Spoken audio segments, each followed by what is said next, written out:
அமைத்தும் கொடுத்தாங்க. அப்போ மகரிஷி அவர்கள் கொடுத்த அந்த 9 தியானத்தையும் நம்ம எல்லாருக்கும் செய்யணும் அப்படின்னு ஒரு விருப்பம் இருக்கும் இல்லையா? எந்த தவம் எடுத்தாலும் அந்தந்த தவத்திற்கு என்று ஒரு பெரிய சிறப்பு இருக்குது. ஆக்னை என்றால் அதற்கு ஒரு சிறப்பு இருக்குது. அயரா விழிப்பு நிலை, புலன் கட்டுப்பாடு, ஆகாமிய கர்மத்திலிருந்து நம்மை விடுவிக்கக்கூடிய தன்மை என்று பல்வேறு நன்மைகள் அதில் இருக்குது. துரியம் என்று பார்த்தோம்னா அதற்கு பல்வேறு விதமான நன்மைகள் இருக்குது இல்லைங்களா? குறிப்பாக நம்முடைய பாவ பதிவுகளிலிருந்து நம்மை விடுவிக்கக்கூடிய தன்மை இந்த துரிய தவத்திற்கு இருக்கிறது. பிராரப்த கர்மத்தை போக்கக்கூடியது, நடுமணத்தை வெற்றி கொள்ளக்கூடியது, நினைத்ததை நடத்தக்கூடிய வல்லமையெல்லாம் அதுக்கு இருக்கு. அதுவும் நமக்கு தேவையான தேவைதான்.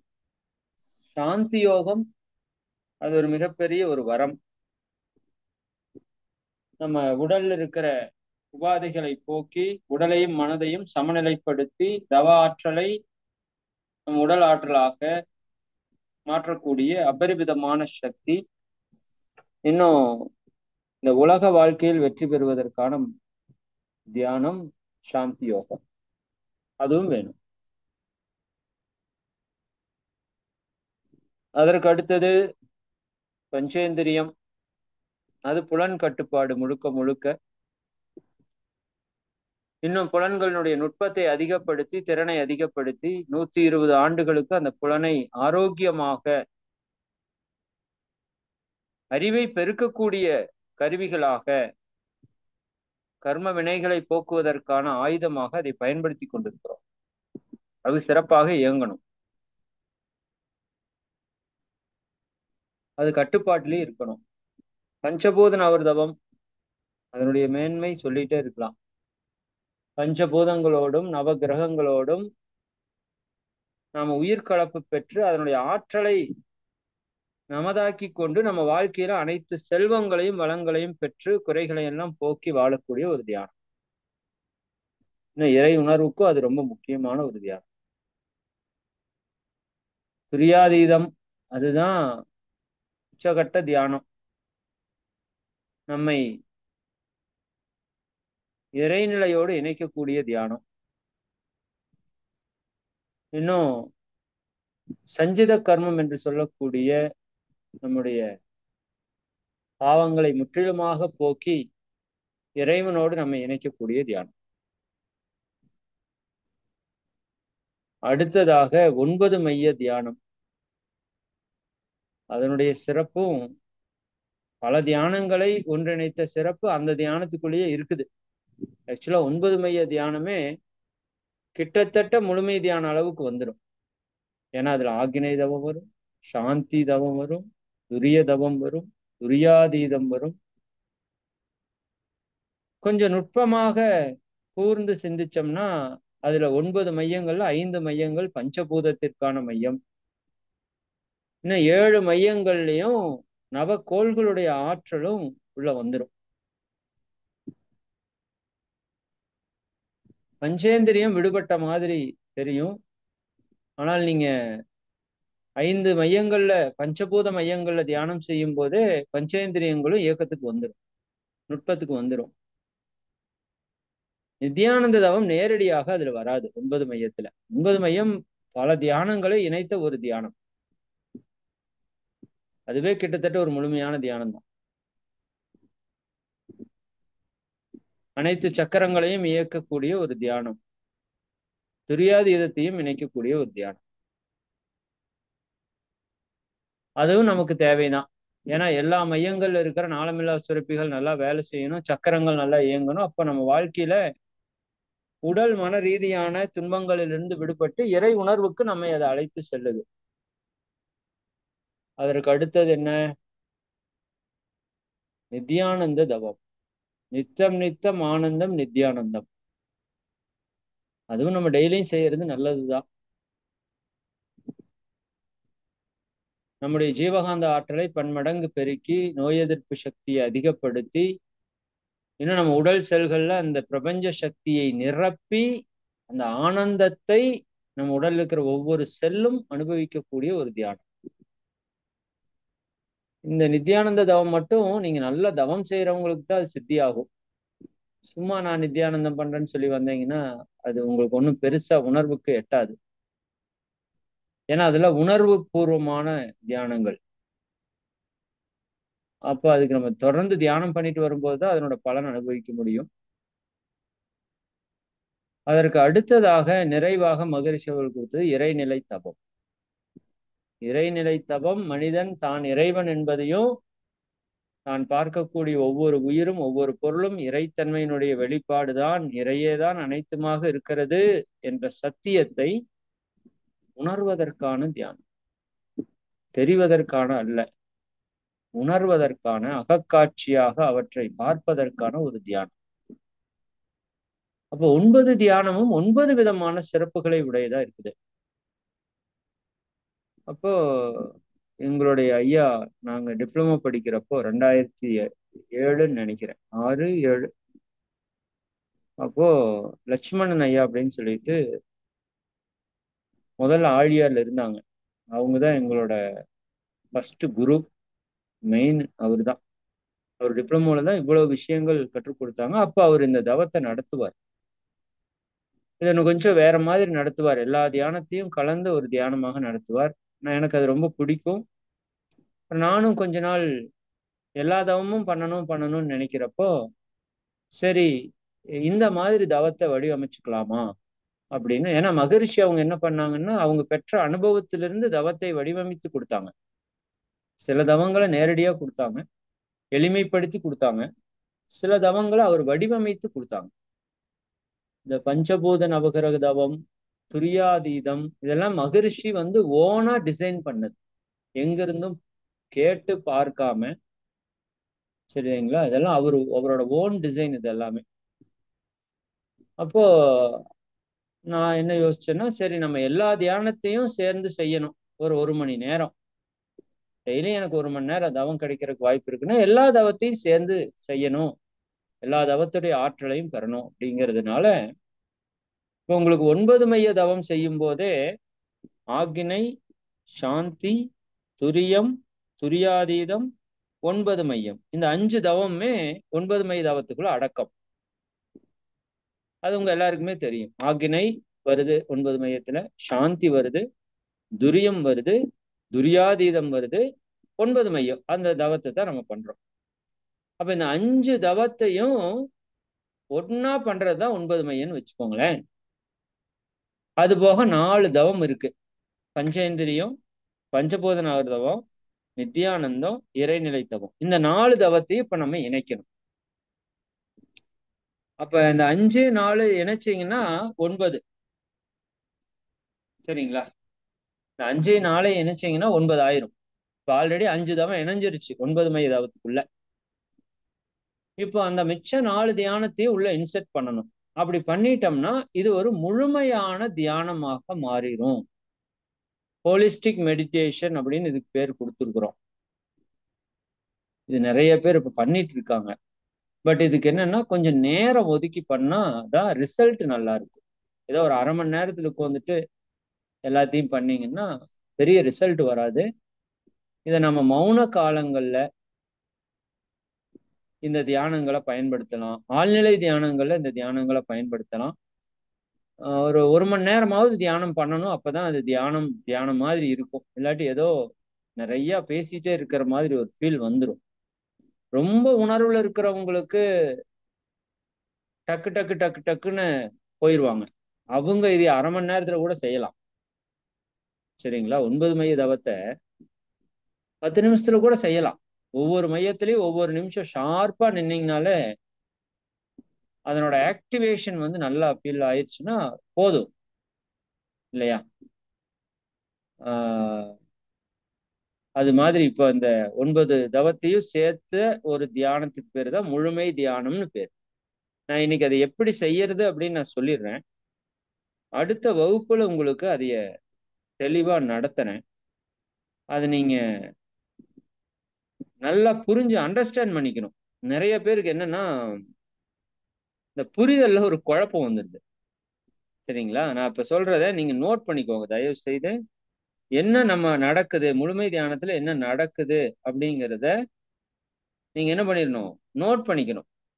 இத கொஞ்சம் சிந்திச்சா உங்களுக்கு புரிஞ்சிடும். ரொம்ப சிரமம்லாம் ஒண்ணும் இல்ல. சிந்திச்சீங்கன்னா புரிஞ்சிடும். அப்படி புரியறப்பதான் அந்த தவம் சரியா செட் ஆகும். புரியலைன்னா குழப்பம் ஆயிரும். சரிங்களா? உதாரணத்திற்கு இப்போ 9 மைய தவம் தான் பேஸ். அதுதான் மெயின். அதை வச்சுட்டு தான் மிச்சம் 4 தவத்தை இணைக்க போறோம். சரி, ஃபர்ஸ்ட் எந்த தவத்தை இணைக்கிறோம் அப்படின்னா நித்யானந்த தவத்தை இணைக்கிறோம். ஃபர்ஸ்ட் எடுத்த உடனேயுமே இந்த தவம் எப்படி தொடங்கும்னா நித்யானந்த தவத்துல தான் தொடங்கும். ஏன்னா வேற எங்கேயுமே நித்யானந்த தவத்தை இணைக்க முடியாது. நீங்க சரியா சிந்திச்சு பார்த்தீங்கன்னா தெரியும். நான் பலமுறை சிந்திச்சு பார்த்ததுல இந்த தொடக்கத்துல நித்யானந்த தவத்தை இணைச்சிட்டோம். அப்போ அந்த நித்யானந்த தவம் பண்ண உடனேயே உடம்புல அபரிமிதமான ஆற்றல் வந்துடும். அது மற்ற தியானங்களோட நம்ம இணைவதற்கும் பெரிய சப்போர்ட்டா இருக்கும்.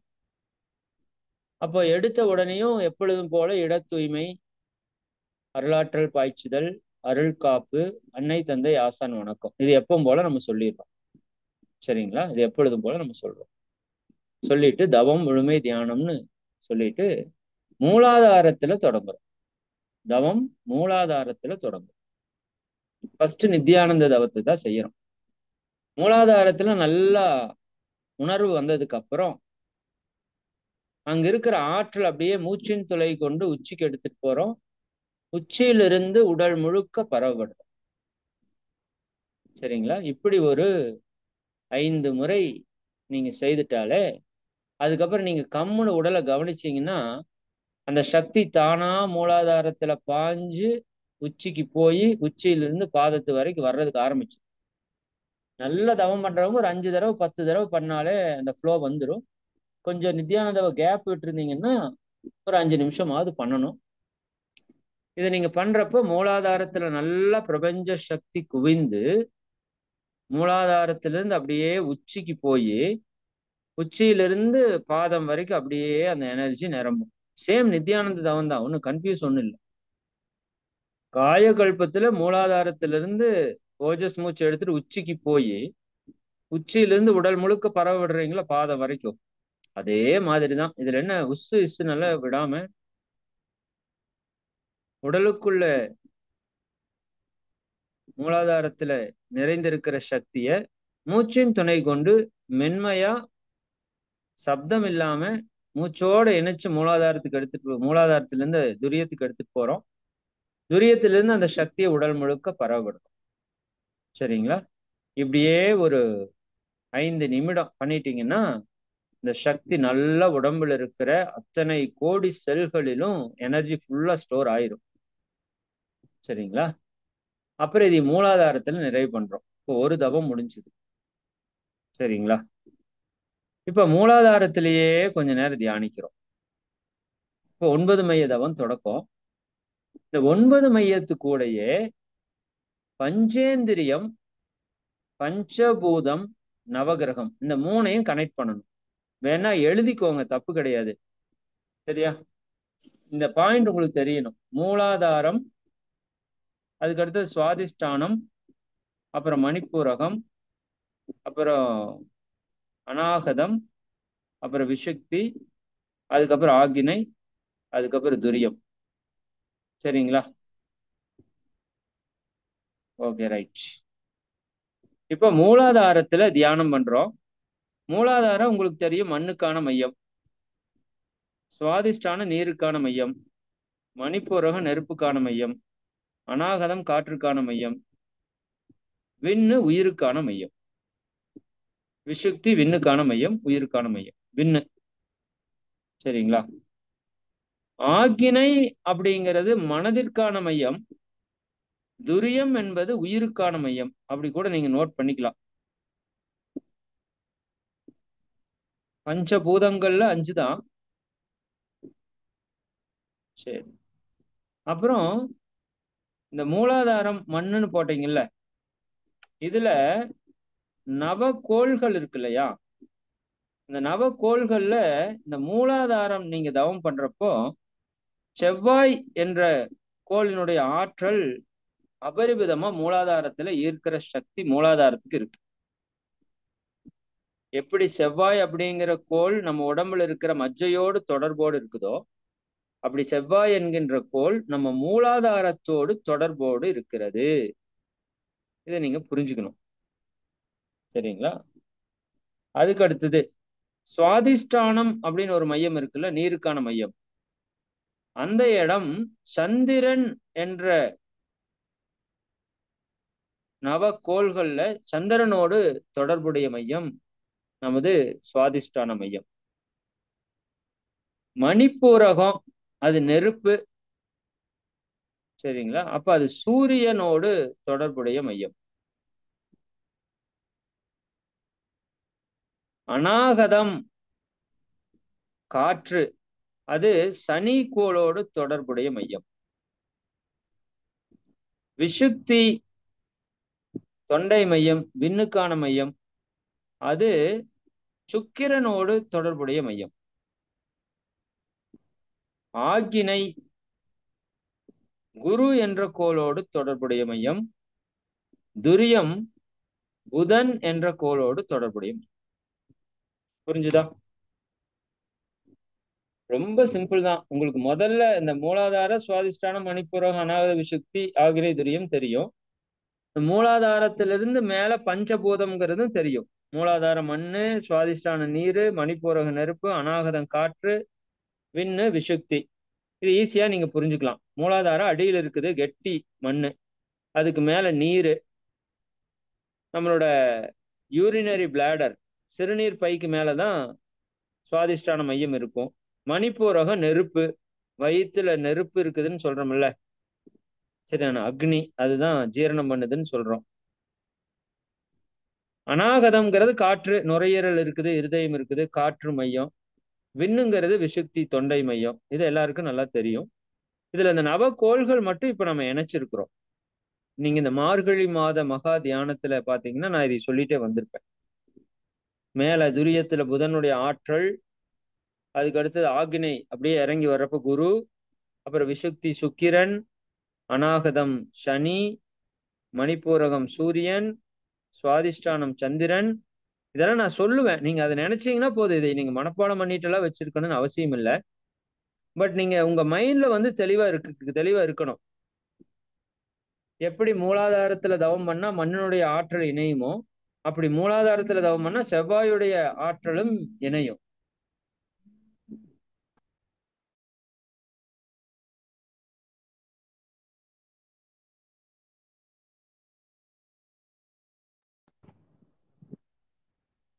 அப்போ இது வந்து இயற்கையாவே நடக்கும். நீங்க மூலாதாரத்துல தவம் பண்ணாலே சாந்தி யோகத்துல மகிழ்ச்சி சொல்லியிருப்பாங்க. மண்ணை பற்றி ஆராய்ச்சி உங்களுக்கு மிகவும், மண்ணினுடைய ஆற்றல் உங்களுக்கு கிடைக்கும்னு சொல்லியிருப்பாங்க. அப்ப அதை அவர் சொல்லினாலும் நீங்க மூலாதாரத்துல தவம் பண்ணா மண்ணினுடைய ஆற்றல் உங்களுக்குள்ள வந்துட்டே இருக்கும், இயற்கை. அது மாதிரி மூலாதாரத்துல தவம் பண்ணும்போது செவ்வாய் என்ற கோளினுடைய ஆற்றலும் உங்களுக்கு அபரிமிதமாக உங்களுக்குள்ள வந்துட்டே இருக்கும்.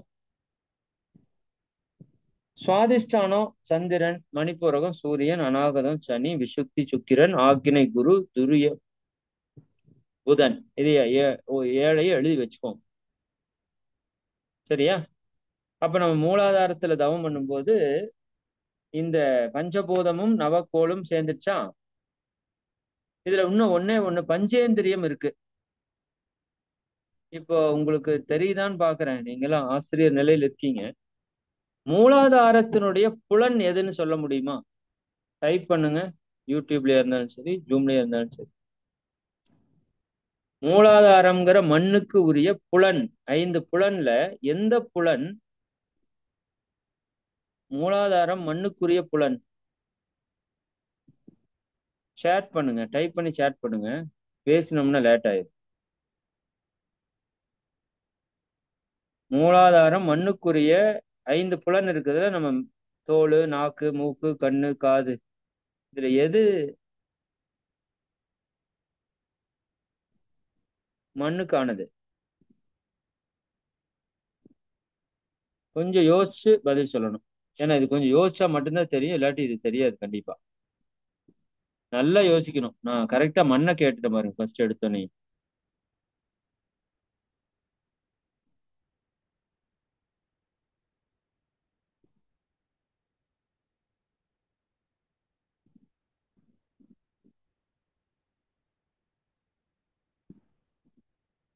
யாருமே ஆன்சரே பண்ணலையா? ஓ, பண்ணிருக்கீங்க, வெரி குட். வாழ்க வளமுடன் ஐயா. ஐயா எல்லாரும் ஹோஸ்ட்க்கு அனுப்பிட்டு இருக்காங்க. நிறைய பேர் மூக்கு சொல்லியிருக்காங்க, அப்புறம் தோல் சொல்லியிருக்காங்க. ஓகே, ஆஹ் வெரி குட். உம் சரிம்மா. நோஸ், மூக்கு. Okay, correct. நம்மளுடைய மூக்கு மண்ணிற்குரிய மையம், மண்ணிற்குரிய புலன். ஏன்னா இந்த இறைநிலை மண்ணாக மலர்ச்சி பெற்றது இல்லையா? இப்ப மண்ணிலிருந்து வாசனை வரும். மண் வாசனைன்னு சொல்றோம். மண் இல்லாட்டி வாசனை வராது, கெட்டி பொருள் இல்லைன்னா வாசனை வராது. அப்ப மண் வாசனை, அதை உணர்றதுக்கான கருவி அந்த மண்ணே மூக்காக மலர்ச்சி பெற்று, வாசனை உணர் கருவி. அப்படியே அடுத்தது சொல்லுங்க, நீருக்கான புலன் எது? நீருக்கான புலன்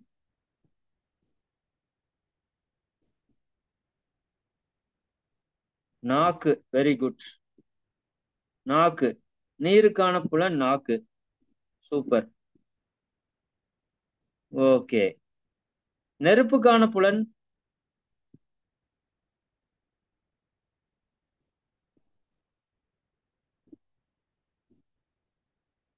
கண்கள். அருமை.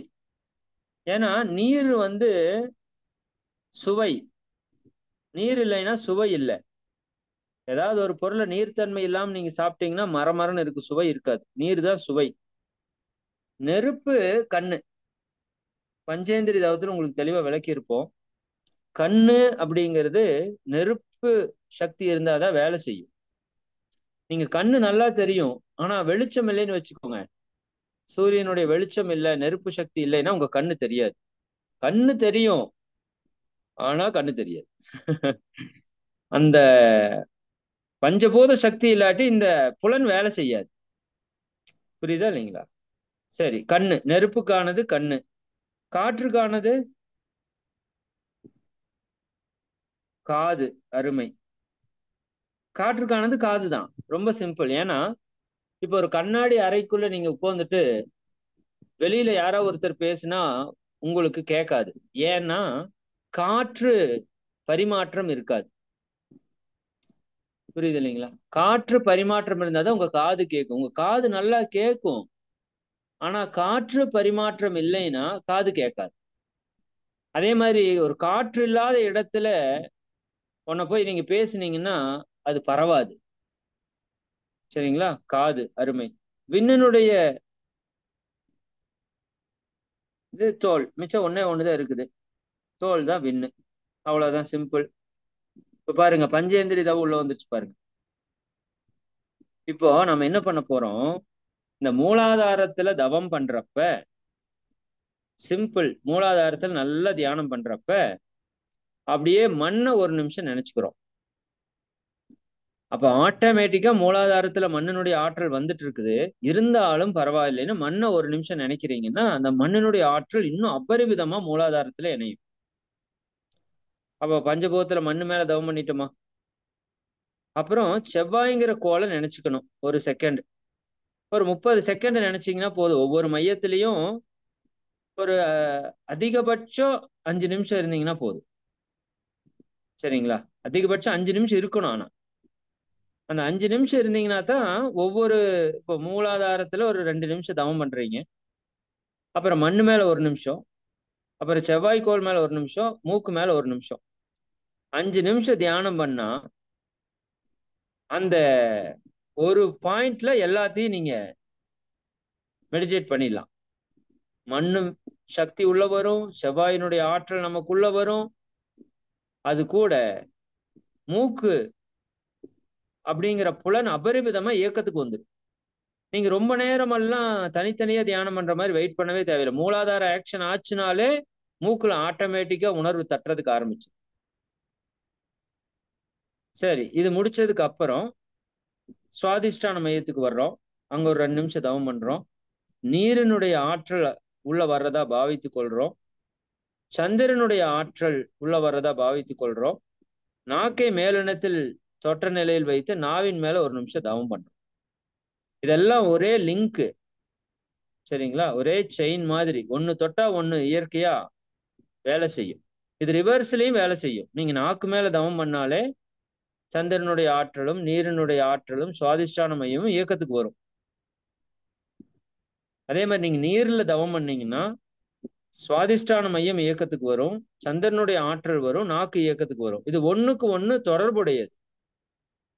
நான் சொல்றது புரியுது இல்லைங்களா? ஒன்றை ஒன்று சார்ந்தது, ஒன்றை ஒன்று இணைத்து இயங்கி கொண்டிருக்கிற ஒரு சக்தி நிலையம். அப்போ நெருப்பு நெருப்பு மணிப்பூரகத்துல தவம் பண்றீங்க. எல்லாம் வல்ல இறை ஆற்றல் என்ன ஆயிருக்குது? நெருப்பாக மலர்ச்சி பெற்றிருக்குது.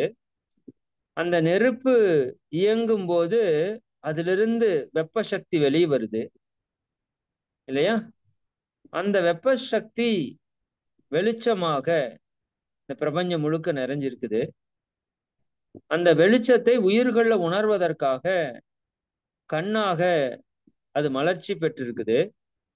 அந்த நெருப்பினுடைய ஒரு மையமாக நம்ம உடம்புல மணிப்பூரக மையம் இருக்குது. சரிங்களா? அப்ப இது எல்லாமே கோர் லிங்கடு. மணிப்பூரகத்துல தவம் பண்ணீங்கன்னா நெருப்பினுடைய ஆற்றல் 1 நிமிஷம் தவம் பண்ணிக்கலாம். சூரியன், அப்புறம் கண்ணு. அதற்கு அடுத்தது அநாகத மையம், இருதய மையம். அது காற்றிற்குரிய மையம். அங்க நுரையீரல் இருக்குது, உங்களுக்கு தெரியும். அதே போல சனியினுடைய ஆற்றல் அங்க அபரிமிதமா இணைஞ்சிட்டு இருக்குது. காற்று அப்படிங்கிறப்ப காதுகளின் மேலேயே நம்ம தவம் செய்து அந்த ஆற்றலை நம்ம பெருக்கிக் கொள்ளலாம். கடைசியா விஷுக்தி, விண்ணினுடைய ஆற்றல் உள்ள வந்துட்டு இருக்கும். சுக்கிரன் என்ற கோளினுடைய ஆற்றல் உள்ள வருது. தோல் முழுக்க அந்த ஆற்றல் நிரம்புது. அப்ப ஆக்னை, அதுக்கு அடுத்து ஆக்னை வர்றோம். நமக்கு மனதிற்கான மையம். குருவினுடைய ஆற்றல் உள்ள வருது. துரியம் உயிருக்கான மையம். புதனுடைய ஆற்றல் உள்ள வருது. சரிங்களா? அப்ப இந்த 7 மையங்களை நீங்க கடக்கும் போது கிட்டத்தட்ட 95% பஞ்சபூத நவகிரக பஞ்சேந்திரி தவத்தை பண்ணிட்டீங்க. இன்னும் ஒன்னே ஒண்ணு மிஸ் ஆயிருக்கு. ராகு கேது மட்டும் மிஸ் ஆயிருக்கு. சரிங்களா? அதை நம்ம எங்க போய் பிடிக்கிறோம் அப்படின்னா, இதற்கு அடுத்தது துரியம் கடந்து நீங்க என்ன பண்ணுவீங்க? துவாதசாங்கம் போறோம். அதுக்கப்புறம் எகெயின் மறுபடியும் சந்திரன் போறோம். அப்புறம் சூரியன் போறோம் பாருங்க. அந்த சூரியன் போறப்ப அதுக்குள்ள ராகு கேதுவிலையும் நம்ம இணைப்பு பெற்றுட்டு அதுக்கப்புறம் சக்தி களத்துக்கு போய்க்கலாம். சரிங்களா? அப்போ துரியம் கடந்து போறோம். துவாதசாங்கம், சந்திரன், சூரியன் போய் சூரியனுடைய ஆற்றலோடு இணைந்து கொண்டு சூரியனுடைய மையத்தில் இருக்கிற எதனோட? சுத்த வெளியோட. சூரியனுடைய மையத்தில் இருக்கிற சுத்த வெளிதான். இந்த ஒரே ஒரு நுட்பத்தை மட்டும் நான் சொல்றேன், கவனிங்க.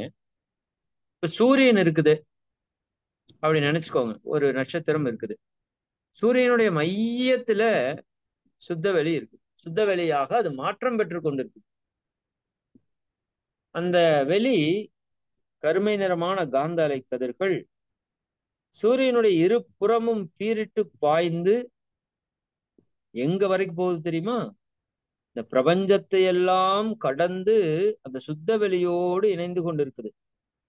இதே நீங்க பாவித்து பார்த்தீங்கன்னா இந்த பிரபஞ்சம் எவ்வளவு பெருசு. இந்த பிரபஞ்சத்தினுடைய ஒரு சிறு தூசு தான் இந்த பூமி. அது இந்த சூரிய குடும்பத்துல ஒரு அங்கம். சூரியன்கிறது ஒரு மிகச்சிறிய தூசு தான் பிரபஞ்சத்துக்கு. ஆனா இந்த சூரியனுக்கு மையத்தில் இருக்கிற அந்த ராகு கேதனுடைய ஆற்றல் இரண்டு புறமும் பீரிட்டு பாய்ந்து எங்க வரைக்கும் போகுது? பிரபஞ்சத்தை எல்லாம் கடந்து செல்லுது. அது எவ்வளவு பெரிய மிராக்கிள் பாருங்க. அப்போ ஒவ்வொரு சூரியனுடைய மையமும் இந்த சுத்தவெளியோட கனெக்ஷன்ல தான் இருக்கு. அப்ப நம்ம ஈஸியா அந்த ராகு கேதுவோட கனெக்ட் ஆனீங்கன்னா நீங்க எங்க போயிடலாம்? இம்மீடியட்டா பிரபஞ்சத்தினோட எல்லைக்கு போயிடலாம், சுத்த வெளிக்கே போகலாம். அப்படித்தானே? அதாவது கரண்ட் இங்க சுவிட்ச் போட்டா அங்க லைட் எரியுது, வித்தின் செகண்ட்ல அங்க பாஸ் ஆகுது. ஏன்னா எல்லாம் ஒரு கனெக்ஷன்ல இருக்குது.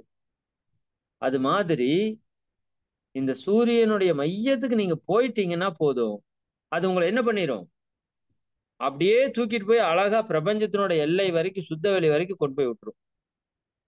ஒரு பஸ்ல நீங்க ஏறி உட்கார்ந்தா எப்படி அதைய நீங்க நினைக்கிற இடத்துக்கு அது கொண்டு போய் விடுதோ, அப்படி ராகு கேதுவுடைய காந்த அலை பாதைகள் நீங்க அதுல இணைப்பு பெற்ற உடனே உங்களை சுத்தவெளி வரைக்கும் எடுத்துட்டு போயிரும். அப்போ பிரபஞ்சத்தினுடைய எல்லை வரைக்கும் அது கூட்டிட்டு போகுது இல்ல, அந்த எல்லைய அப்படியே ஒரு கோள வடிவுல பாத்தீங்கன்னா சக்தி களம். சூரியனை மையமாக வைத்துக்கொண்டு எல்லா திசைகளிலும் விரிந்து வந்தீங்கன்னாலும் சக்தி களம் தான். இந்த ராகு கேதுவை பிடித்து கொண்டு பிரபஞ்சத்தினுடைய எல்லை வரைக்கும் போய் பிரபஞ்சத்தை அகக்காட்சியா பாத்தீங்கன்னாலும் அது சக்தி களம் தான், அந்த தவம். அப்படியே இன்னும் விரிந்து விரிந்து வந்தீங்கன்னா சிவக்களம். ஓகேவா? அப்ப ராகு கேதுவும் உள்ள வந்துருச்சா? இப்போ ஒரே ஒரு தவம், அதாவது ஆகினை சாந்தி துரியம் துரியாதீதம் 9 மையம் முதல்லயே வந்துருச்சுன்னு சொல்லிட்டேன். பஞ்சேந்திரியம் பஞ்சபூத நவரதமும் வந்துருச்சு. கூடவே நித்யானந்த தவத்தை முதல்லயே பண்ணிட்டோம். இப்ப கடைசியா நிறைவுல அந்த இறைநிலையோட நம்ம தவம் பண்ணிட்டு இருக்கிறோம், சுத்தவெளி சிவக்களம்.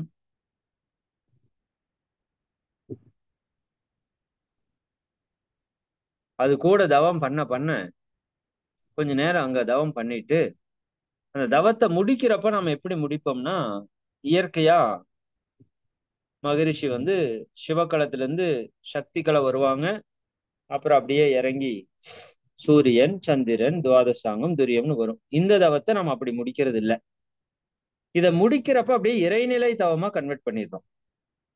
இறைநிலை தவம் எப்படி பண்ணுவோம், அந்த எல்லையற்ற பரவெளி அங்கதான் நினைச்சிட்டு இருக்கோம். இப்ப ஆக்சுவலா துரியாதீதத்துல உச்ச நிலையில நாம எதைத்தான் நினைச்சிட்டு இருக்கோம், ஆக்சுவலா சுத்த வெளி தான் நினைச்சிட்டு இருக்கிறோம் இல்லையா? அப்ப அந்த நிலையில அப்படியே இருந்து அது எப்படி தன்மாற்றம் அடைஞ்சு வந்ததோ அந்த இறைநிலை தவத்தை அங்க மிக்ஸ் பண்ணிடுறோம். அப்ப அந்த இறைநிலை இறை துகளாகி விண்ணாகி பஞ்சபூதங்களாகி அண்ட சராசரமாகி அப்புறம் ஓரறிவு முதல் ஆறறிவாகி மனிதனாக மலர்ச்சி பெற்றிருக்கின்ற காட்சி. இது இறைநிலை தவம் முடியுது இப்படி. அப்ப அது அந்த அந்த முழுமை தியானத்தை நிறைவு பண்ணி கீழே வர்றப்போ சிவக்களத்திலிருந்து வர்றப்ப அது இறைநிலை தவமா கன்வெர்ட் பண்ணிருக்கோம். இப்ப கடைசியா மனிதன் வரைக்கும் வந்து நிற்கும். சரிங்களா? அப்ப இந்த தவத்தை நீங்க நல்லா உணர்ந்து பண்ணிட்டீங்கன்னா வேற எந்த தவத்தையுமே பண்ண மாட்டீங்க.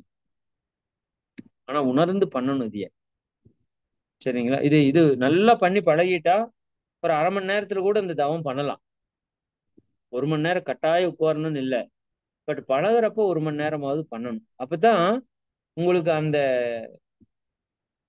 இப்ப நான் மூலாதாரம் அப்படின்னு நினைச்சேன்னாவே மண்ணினுடைய ஆற்றல் செவ்வாயுடைய ஆற்றல் மூக்குல அந்த ஆற்றல் நிறையிறத டக்குன்னு உணர்வு கொண்டு வர முடியும். செஞ்சு செஞ்சு பழகிறது தான். டக்குன்னு வர்றது லேட்டா வர்றதுங்கிறது ஒண்ணும் இல்லை. நம்ம செஞ்சு செஞ்சு பழகிறது தான். பழக்கம் ஆயிடுச்சுன்னா இமிடியேட்டா ரிசல்ட் வந்துடும், அவ்வளவுதான். சரிங்களா? சரி, அந்த விதத்துல இந்த தியானத்தை நம்ம அடுத்த வகுப்புல செய்ய போறோம். சரிங்களா? 1 மாசத்திற்கு இந்த தவம் தான் பண்ண போறோம். இது ரொம்ப ரொம்ப ஒரு அற்புதமான ஒரு மிராக்கிள் மெடிடேஷன் சொல்லலாம். சரிங்களா? அது செய்யறது கூட புண்ணியம் வேணும்னு சொல்லலாம். அந்த அளவுக்கு ஒரு நல்ல ஒரு முழுமையான ஒரு தியானம் இது. இதை நீங்க அடுத்த வகுப்புல நம்ம எல்லாரும் சேர்ந்து செய்ய போறோம். அதனால முடிஞ்ச வரைக்கும் சரியான நேரத்துல இணைஞ்சுக்கோங்க.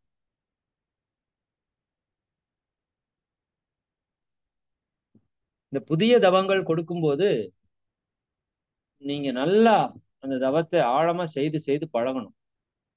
ஏன்னா மற்ற தவங்கள் நீங்க செய்யறீங்க நடத்துறீங்க அப்படியே வந்துடும் உங்களுக்கு. ஆனா இந்த சிறப்பு தியானங்களை நீங்க நடத்துறதுக்கு பெரிய வாய்ப்பு இருக்காது இப்போதைக்கு. அப்ப நீங்க நல்லா என்னன்னு தெரிஞ்சுக்கணும். நாளைக்கு நீங்களும் முழுமை தியானம் நடத்தணும்னா நடத்தணும். சரிங்களா? அப்ப உங்களுக்கு அது முதல்ல நல்லா செஞ்சு தெரிஞ்சு ஒரு அனுபவம் பெற்றாதான் நீங்க நடத்த முடியும். அதனால நல்ல அந்த தவத்தை பண்ணிட்டு வாங்க. இதுல பல்வேறு நுட்பங்கள், ஆற்றல்கள் இருக்குது. பயன்படுத்திக்கோங்க. சரிங்களா?